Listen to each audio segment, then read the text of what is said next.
안녕하세요. 크립토TV입니다. 최근 몇 달간의 비트코인 랠리가 현물 ETF 때문이었다면 앞으로의 비트코인 흐름은 거시경제, 정확히는 미국 주식과 동조될 가능성이 한동안 높아 보이는데요. 그 이유와 제 전망을 업데이트 해보도록 하겠습니다.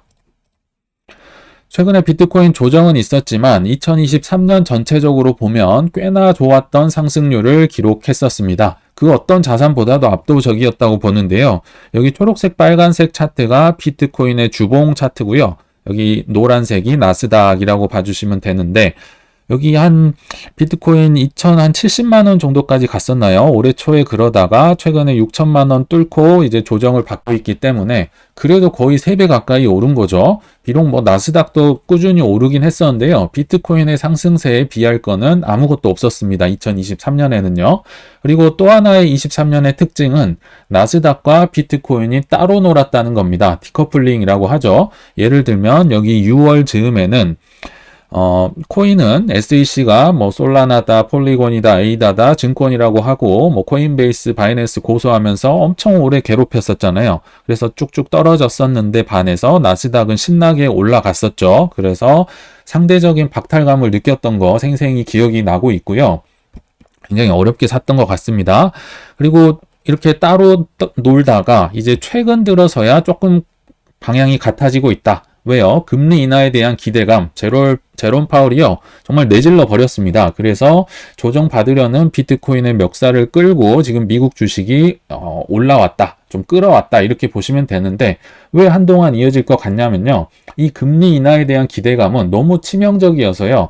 비트코인이나 나스닥이나 특히 기술주들 정말 심하게 반응하는 친구들이거든요. 그래서 한동안은 같은 방향으로 움직일 것이다. 민감한 친구들이기 때문에 그렇습니다.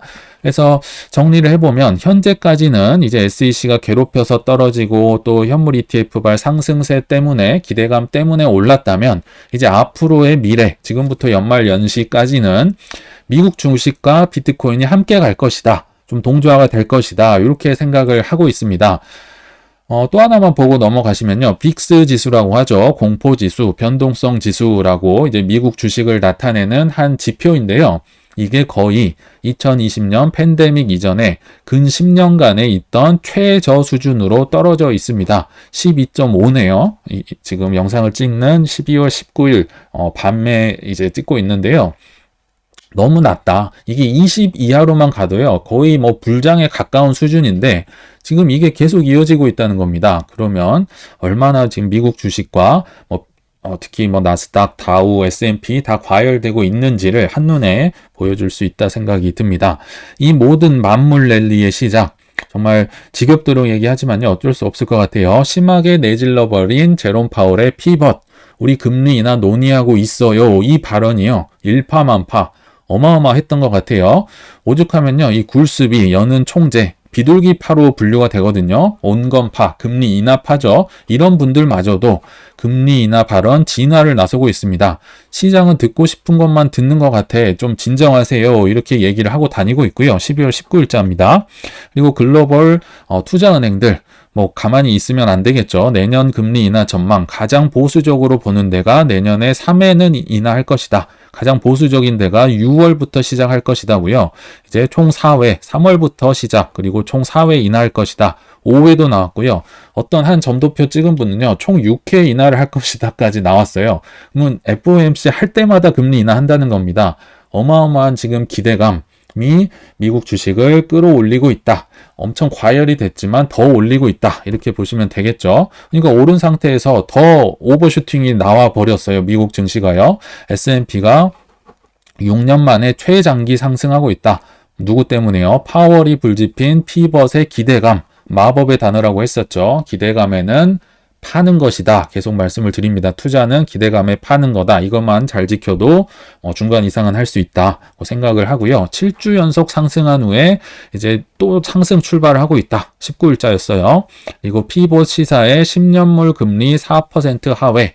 그러니까 기준금리는 동결을 12월 FOMC 때 했지만요. 채권금리 10년물은 드디어 떨어진다. 5% 넘어서 7% 걱정을 하고 있다가 지금 4% 밑으로 내려왔고 달러도 약세를 보이고 있다. 미국만 그럴까요?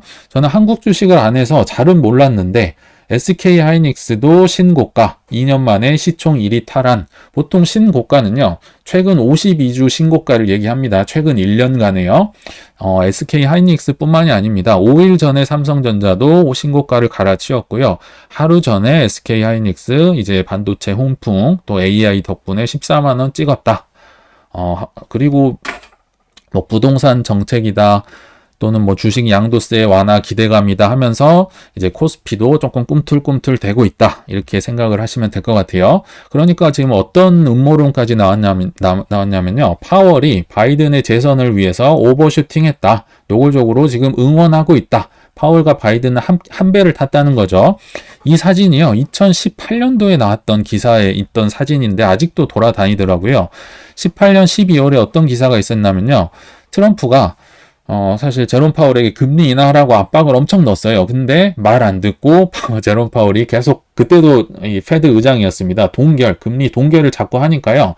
트럼프는 주식 올리려면 정말 별의별 짓을 다 하는 분이거든요. 그러니까 이 경제 혼란을 이제 뒤집어 씌우려 하는 거죠, 파월에게. 그래서 파월 해임설 실제로 자르려고 했었습니다. 그러니까 이제 19년 4월에 파월이 노골적으로 불만 표출, 날 자르려 해도 나는 버틸 수 있다.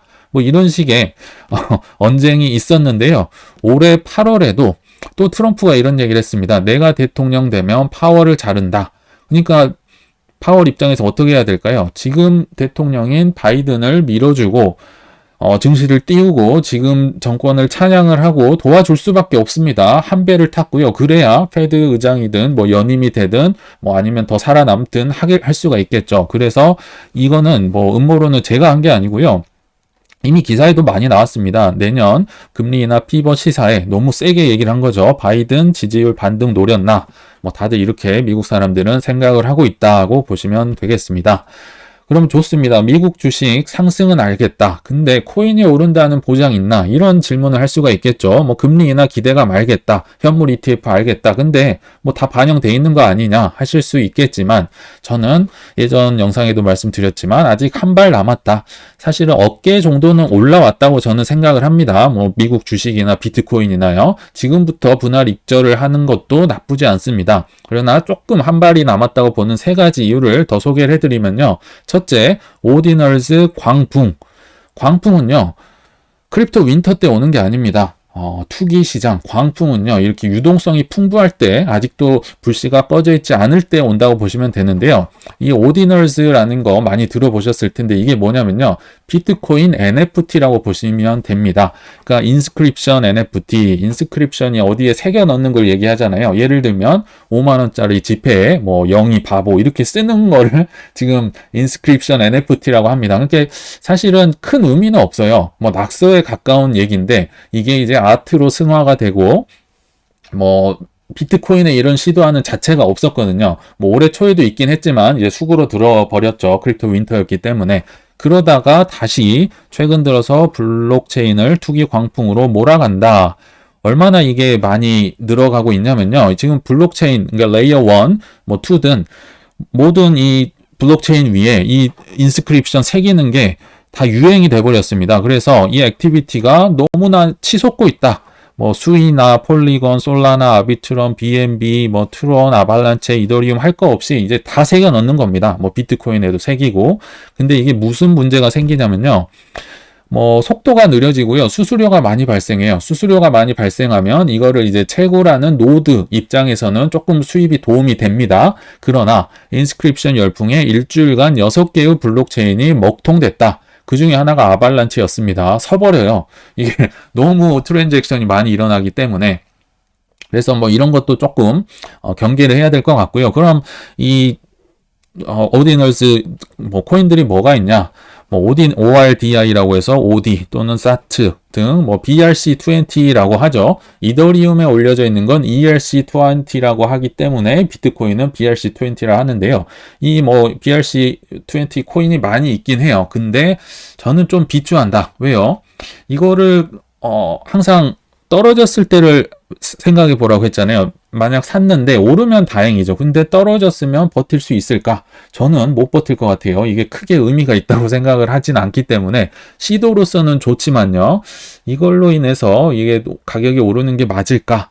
글쎄요. 저는 조금 비추다. 그리고 변동성이 워낙 크기 때문에 BRC20로는 저희가 뭐 영상을 만들고 있진 않습니다.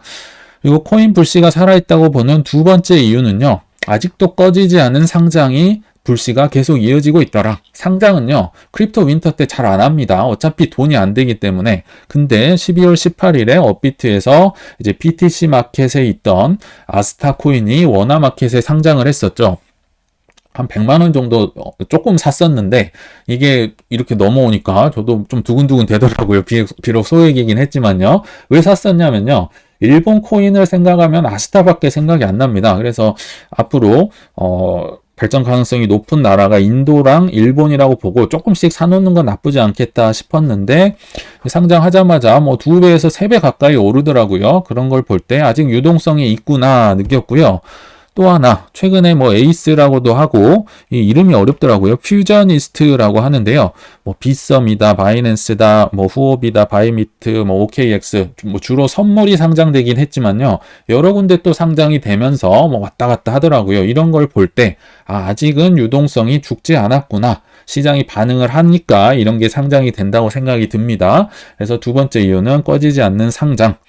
그리고 세 번째 코인 불씨가 살아있다고 보는 이유는 드디어 비트코인 현물 ETF가 광고로 등장했다. 아마 다들 보셨을 텐데요. 그 중에서는 일단 조금 그 네임드, 인지도가 떨어지는 비트와이즈가 이제 첫 서막을 알렸습니다. 그렇게 어렵게 SEC한테 고문을 당하면서 이거를 승인을 받고 있으니까 이제 광고로 해서 많이 팔아야겠죠. 비트코인 가격이 비록 뭐 오를지 떨어질지까지는 모르지만 그 어렵게 했으니 이제 치고 나가야 된다. 여기 다 뭐 10개인가 12개인가 신청을 했다면서요. 근데 수수료 경쟁도 있고 여러 가지가 있을 거니까 상대적으로 이름이 떨어지는 비트와이즈가 드디어 시작을 알렸다. 마케팅을 하고 있다는 거죠. 이 광고가요. 한국에 사는 분들, 뭐 저희 같은 분들은 잘 모르겠지만 미국에서는 유명했던 맥주 광고를 패러디 했다고 합니다. 그래서 이제 무슨 얘기를 하냐. 요즘 흥미로운 것은 바로 비트코인이다. 비트와이즈를 찾아오세요. 뭐 이렇게 얘기를 했다고 하는데 이제 뭐 비트코인 현물 ETF 승인 전에 이런 게 먼저 선전포고를 하고 하는 건 굉장히 의미가 있다고 보고요. 비트코인 가격이 올라가면 더 효과가 배가 되지 않을까 생각이 듭니다. 그래서 결론에 왔는데요. 저는요, 이미 어깨는 사실 넘었다고 생각이 듭니다. 비트코인 단기적으로 볼 때 그렇습니다. 25년 불장을 제외하고 단기적으로 나스닥이나 다우나 S&P나 비트코인은 이미 어깨 정도는 넘어왔다. 그래서 조금 경계감을 가져야 할 시기는 그래도 맞다. 고 봅니다. 제가 긍정론자이긴 하지만요. 한없이 긍정적이고 매수만 하라고 하는 건 아닙니다. 예를 들어서요. 좋은 코인 중에 하나인 에이다도 제가 올해 초에 SEC가 한창 우리들 괴롭힐 때 사놨던 평단이 322원이더라고요. 제가 그 스테이킹에 넣어놔서 잘 안 봤는데 322원이더라고요. 그러면 한 1,000원 근처를 조만간 간다면 어느 정도 익절을 해서 현물 ETF 승인 직후에 뭐 떨어질 때 좀 대비를 한다든지 혹은 반감기 후에 조정을 대비를 해서 현금을 확보할 생각도 갖고 있습니다. 연말 연시에 이렇게 본인만의 계획을 잘 구상을 하셔서 좋은 성과를 거두셨으면 좋겠습니다. 네, 시청 감사합니다.